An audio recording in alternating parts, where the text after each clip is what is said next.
Sudeep pharma जो IPO है उसके अलॉटमेंट के बाद जब उसकी लिस्टिंग पे उसको अगर आपको अलॉटमेंट मिलती है तो आपको लिस्टिंग पे उसको होल्ड करना है या फिर सेल कर देना है। ठीक है, तो मैं आपको सबसे पहले बता दूं 593 रुपीज के प्राइस के अगेंस्ट में लगभग 14-15% के आसपास का ग्रे मार्केट प्रीमियम चल रहा है।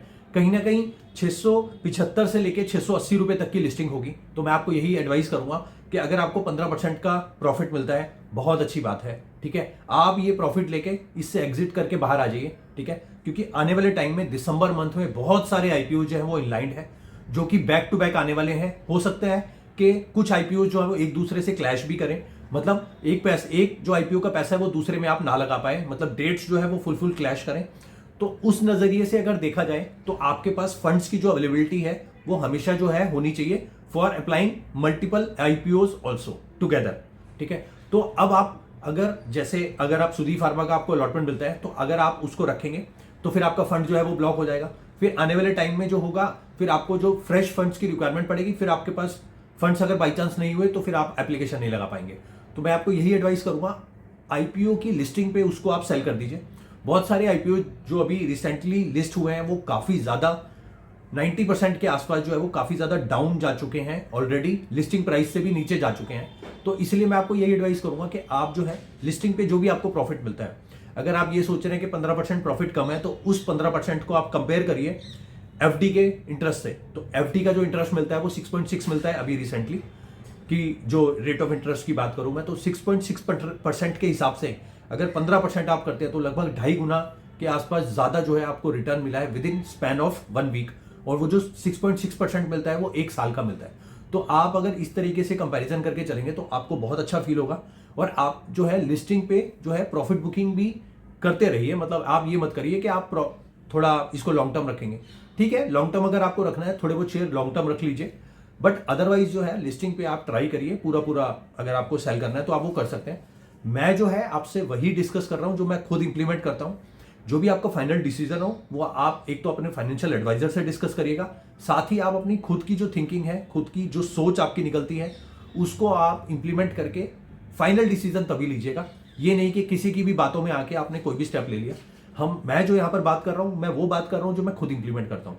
किसी और यूट्यूब चैनल पे अगर आप कोई और यूट्यूब वीडियो देखेंगे तो अब वो जो होगा पर्सन XYZ कोई भी, वो आपको अपना जो पर्सनल एडवाइस जो है वो देगा जो वो खुद इंप्लीमेंट करते हैं।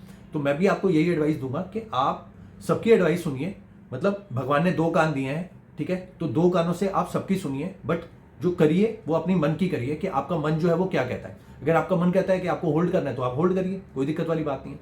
बट मैं आपको यही एडवाइस करूंगा कि आप जो है बाकी आईपीओज में जो है वो पार्टिसिपेट करिए, and that too with multiple demat accounts. Multiple demat accounts मतलब जितने भी आपके फैमिली मेंबर्स हैं अगर उनके अभी तक डीमेट अकाउंट नहीं है तो आप उनके ओपन करवाइए, अपने बच्चों के ओपन करवाइए, HUF का डीमेट अकाउंट ओपन करवाइए, जिससे आप मल्टीपल एप्लीकेशन जो है वो हर एक आईपीओ में लगा सके और आपकी अलॉटमेंट की जो संभावना है वो बढ़े। और फिर आपको जो अलॉटमेंट मिले उसको आप लिस्टिंग पे बेच के लिस्टिंग गेन भी जो है वो पाएं और फिर आप जिंदगी में आगे बढ़ें। Thank you. सुदीप फार्मा के आईपीओ में अगर अलॉटमेंट नहीं मिला तो क्या इसको लिस्टिंग पे जो है ओपन मार्केट से बाय करें या फिर अवॉइड करें? ठीक है, तो मैं आपको सबसे पहले ये बता दूं 593 रुपीज के प्राइस के अगेंस्ट में 15% के आसपास का ग्रे मार्केट प्रीमियम चल रहा है। तो इसकी जो लिस्टिंग है वो 680-690 रुपए के आसपास होती हुई दिख रही है। 28 नवंबर को जो है फ्राइडे को सुबह 10 बजे BSE और NSE के टर्मिनल पर इसकी लिस्टिंग होगी। ठीक है, अब मैं आपको एक छोटी सी एडवाइस देता हूं। ठीक है, अगर आपको अलॉटमेंट मिले तो आप इसको लिस्टिंग पे जो है वो बेच दें। अगर अलॉटमेंट ना मिले तो अब आपका ये क्वेश्चन आएगा कि क्या जो है लिस्टिंग पे हम ओपन मार्केट से इसके शेयर्स जो है वो बाय कर लें? तो मैं आपको ये एडवाइस करूंगा बिल्कुल मत करिए। ठीक है, जो फाइनल डिसीजन है वो अपने फाइनेंशियल एडवाइजर से डिस्कस करके लीजिएगा। मैं कोई भी एक सेबी जो रजिस्ट्रार एजेंट नहीं हूं, मैं आपको वही एडवाइस कर रहा हूं जो मैं खुद जो है इंप्लीमेंट करता हूं। तो मैं आपको यही एडवाइस कर रहा हूं कि आप लिस्टिंग पे कोई भी आईपीओ जो हो उसकी लिस्टिंग पे उसके शेयर्स बाय मत करें, क्योंकि अभी जो है आईपीओ का पूरा फ्लड आया हुआ है, एक के बाद एक जो है आईपीओ जो है वो मार्केट में आए जा रहे हैं। अगर आप ऐसे भाग के किसी भी पर्टिकुलर आईपीओ को बाय करेंगे और आईपीओ की लिस्टिंग के बाद होता क्या है, उसके अंदर जो है हैवी प्रेशर की सेलिंग आ रही है, जिसकी वजह से उसका भाव जो है वो नीचे जा रहा है। तो फिर क्या होता है, आपके पैसे जो है वो ब्लॉक हो जाएंगे और आप जो है आने वाले टाइम में जो भी आईपीओ आएंगे उसमें फंड पैसा की कमी रहेगी और फिर आप पैसे नहीं लगा पाएंगे उसमें। तो मैं आपको यही एडवाइस करूंगा कि आप जो है लिस्टिंग वाले जो स्ट्रेटजी है उसमें बाय करने की, उसको आप फॉर द टाइमिंग अवॉइड करिए। देखिए अगर आपके पास एक्सेस पैसा है तो कोई दिक्कत वाली बात नहीं है, आप कुछ भी बाय करिए, उसको चाहे सेल भी मत करिए, वो आपके ऊपर है, ठीक है। बट मैं आपको यही एडवाइस करूंगा, अगर आपको थोड़ा पैसे का ये होता है कि पैसे को अभी फिर दूसरे आईपीओ में वही वाला पैसा लगाना है जो पहले में लगाया है, उसको रोटेट करना है, ठीक है। तो मतलब मोस्टली लोगों के साथ ऐसा होता है, बट मोस्टली लोगों के पास फंड्स की अवेलेबिलिटी की कोई दिक्कत भी नहीं होती। तो मैं मतलब उन लोगों के लिए बात कर रहा हूं जिनके पास फंड्स की जो है वो दिक्कत रहती है। तो ऐसे में आप जो है अपने फंड्स को जो है वो ब्लॉक मत करिए, किसी भी आईपीओ की लिस्टिंग पे उसको कोई जरूरत नहीं है बाय करने की।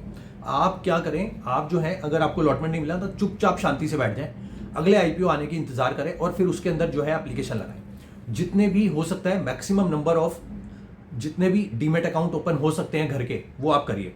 मैंने अपने घर के टोटल 8 डीमेट अकाउंट ओपन करवाए हुए हैं, 8, ठीक है। 8 में से टोटल हम 6 लोग हैं। 6 में कौन कौन? मैं, मेरी वाइफ, मेरे मम्मी, मेरे पापा और मेरे 2 बेटे। तो ये टोटल 6 लोग हो गए।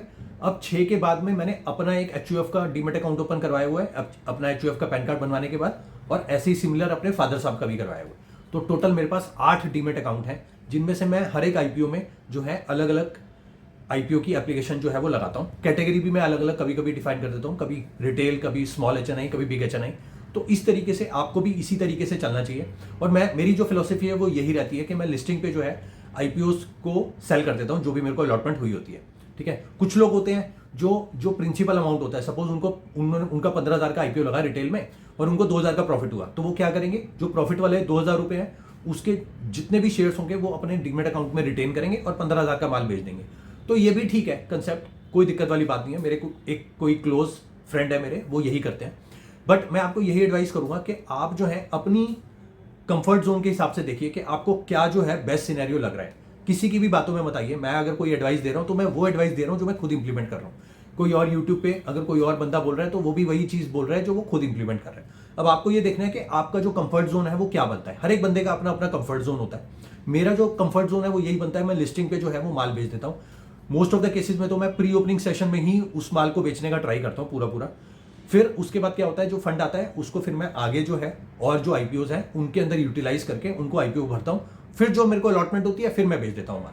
और अगर बाई चांस ऐसा भी होता है कि मैं 8 अकाउंट से अगर लगा रहा हूँ तो मेरे को अलॉटमेंट नहीं भी हुई, ठीक है, तो मेरे लिए भी वो चीज़ होती है कि मेरे को अलॉटमेंट नहीं मिला, तो मैं क्या करता हूँ, चुपचाप शांति से बैठ जाता हूँ। मैं ऐसा नहीं करता कि मैं हंट करता हूँ कि लिस्टिंग पे अब मैं इसको बाय कर लेता हूँ क्योंकि मेरे को अलॉटमेंट नहीं मिली, ठीक है ना। आप ये देखिए आने वाले टाइम में और भी आईपीओज आ रहे हैं, लाइन लगा के आईपीओज आ रहे हैं, तो आप अपनी फंड्स की जो है पूरी अवेलेबिलिटी रखिए और आप जो है keep on applying from various demat account whichever you are having in your family. तो अगर आपके पास फैमिली के डीमेट अकाउंट नहीं है तो आप ओपन भी करवाइए उनको, ठीक है। अपने में बच्चों के डीमेट अकाउंट ओपन करवाइए, अपना HUF का डीमेट अकाउंट बनवाइए। तो इस तरीके से आपकी प्रोबेबिलिटी और जो है वो बढ़ेगी। जब प्रोबेबिलिटी बढ़ेगी अलॉटमेंट की, तो आप ये देखिए कि अगर आपका फंड अगर ब्लॉक हो गया किसी भी आईपीओ में तो फिर आपको आगे जो आने वाले आईपीओ हैं उसमें फिर दिक्कत होगी। तो इसलिए आप फंड्स की जो फ्लो है वो बनते रहिए और इसीलिए आप लिस्टिंग पे उसको सेल करते रहें। अगर अलॉटमेंट ना मिले तो लिस्टिंग पे भाग के उसको जो है बाय करने का बिल्कुल ना सोचें। इसी तरीके से आप इस कंसेप्ट पे काम कर सकते हैं। बाकी जो भी आपका फाइनल डिसीजन हो आप अपने फाइनेंशियल एडवाइजर से और खुद की जो सोच है, जो समझ है, उससे जो है वो आगे बढ़े। Thank you.